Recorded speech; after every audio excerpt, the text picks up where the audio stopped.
A lot of times people transition from being in a chair to having a Varidesk or a stand-up desk, and then the problem with that being that they're still being static. Okay, so if I'm going from a sitting position, it means I'm just sitting in one spot for a long period of time. If I raise this up and stand here and I don't move, I'm running into the same problem. So I haven't actually fixed the core, the root problem, which is being in a static position for a long period of time. So I'm going to cover some stuff that you can do while you're standing. They're going to help, not only just to create different movement patterns, but it's also, a lot of these are stretches. So I have a Varidesk here, easy to use if you haven't gotten one. They're really, really cool.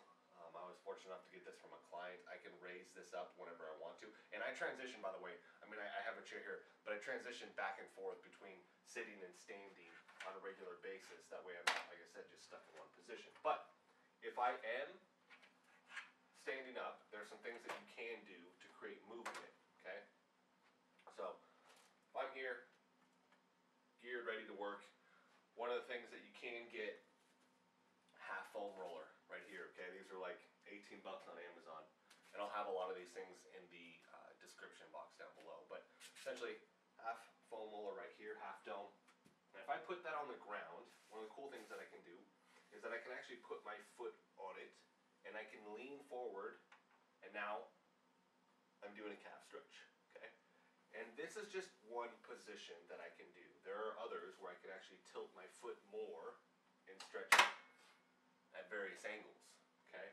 Like I said, and I would hold this, I mean, I could hold this for a little bit, but like Kelly Starrett says, your best position is your next one, so I wouldn't hold that for, I mean, long, long periods of time. I would be there anywhere from 15, 20, 30, 45, maybe all the way up to a minute, but at a minute, I'm probably gonna switch to my next position, okay?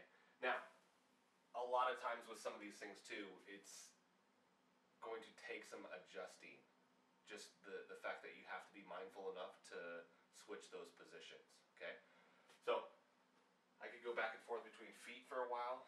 I could actually stand with my heels on this if I wanted to. I could just stand on this, right? Just to be on an uneven surface, okay? Which my ankles are gonna be kind of fighting to hold this position. And from here I could even like shift and change my footing, right? So instead of just having my feet straight, I can actually turn them in, turn them out, move around a little bit.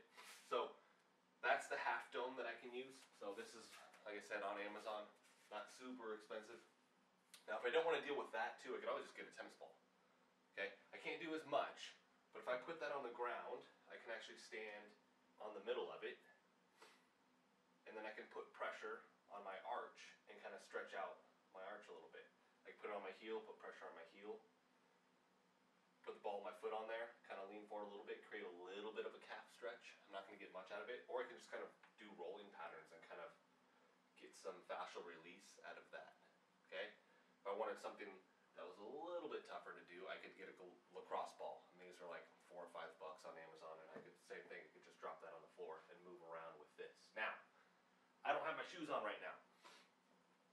Most people work at an office, they're not going to have the opportunity to just take off their socks and shoes. So if that is the case, this might not work for you, these two. But that's where the half dome comes into play, because you can still utilize that. It won't be quite as effective, especially if you're not wearing minimal shoes. It'll be a little bit harder, but you can still get a calf stretch out of it, okay? So those are the first two.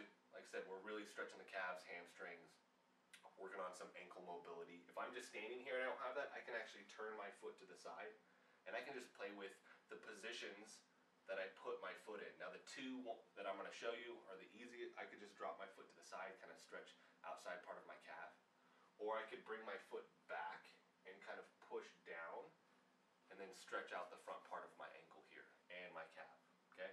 So those don't require any equipment.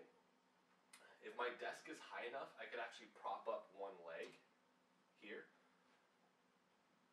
and I could begin to work on whatever while I'm stretching my hamstring, okay? Now depending on the position of your desk too, it's going to be harder. I'm primed to do this side, right? But it's going to be much harder for me to get to this side because I have my routers and everything over here, okay? So that's what you have to be conscious of also, is the position that you might have to put yourself in if I'm going to stretch on this desk, because this right here isn't necessarily optimal if I'm trying to get a lot of business done, okay? But certain positions I could hang out with, I could move some of the stuff, and I have, where I'll just shift it around a little bit so I can actually put my foot through here and prop it up on the desk, okay? So, third one that we covered, hamstring stretch right there. If I have a chair, a stool, now we'll cover the stool first because I bought this at Ross. It was $15, and I use this actually to sit on also. So it's great for just getting me lower to the ground. It's a great progression tool. But I can actually prop one leg up on this also, because it's the same thing. I'm trying to create different movement patterns and imbalances that my body can't adapt to. So I want to put my body in as many different positions as I can get. And all of this stuff, I mean, it's not horribly big that we're using. I mean, this will fit underneath your desk, and you can just pull it out when you need it. And I don't have to go buy this. If I have a book or something like that, or phone book, right, I could do the same thing and just prop my foot up on it. And from here, I could lean in various positions. I could have the orientation of my foot different, right? Straight versus side versus angle. Lean on it, right? Slightly back from myself. And then I would switch sides. So another way that you can basically put yourself in other positions, grabbing one of these. This is a little bit different though, because this is actually, I found out it is like a cat pillow or something like that, but I still like this item. We don't have that. I use my desk chair, right? Now this rolls around, but I could prop my leg up on it, and I could even shift my leg a little bit if I needed to, just to create some movement. Like I said, we're just putting your body in various positions, creating some imbalances that your body can work on, and you don't want it necessarily to adapt fully to. You're trying to basically throw some curveballs at your body with all of this. So another one that you can do right there. So like I said, the important part with all of this is that you're not in a static position. You don't want to be in a static position for a long period of time. We're trying to go from one thing to the next, moving around while we're doing this. If you have a treadmill desk, that's awesome, you can do that too, but it's still the same repetitive pattern, so you would even do that for X amount of time and then try and switch to doing some movement pattern stuff. What I'll do if I'm here too, especially if I don't need to be up on this, I mean, I can stand back whether or not I'm playing a game or whatever, and I can actually just kind of like move while I'm here, leaning side to side, whatever, okay? If I didn't want to do the deal on here, if I wanted a higher stretch, I could actually place my leg up here, right? So various positions that you can get yourself into. If you do want some more like really in-depth information, I definitely recommend Kelly Starrett, and he has a ton of YouTube videos, or Katie Bowman, who's a biomechanist. Kelly Starrett, by the way, is a physical therapist who owns a CrossFit gym, but Katie Bowman is a biomechanist, and I mean, some of the stuff that I showed you today just comes out of her book, Move Your DNA, especially with the half dome. So if you want, like I said, more in-depth information, definitely check those two out. So if you have any other questions or anything like that for me, definitely do that in the comment section below. And I want to thank you guys so much for watching this. And take this information and make sure that you apply it, like I said, if you have any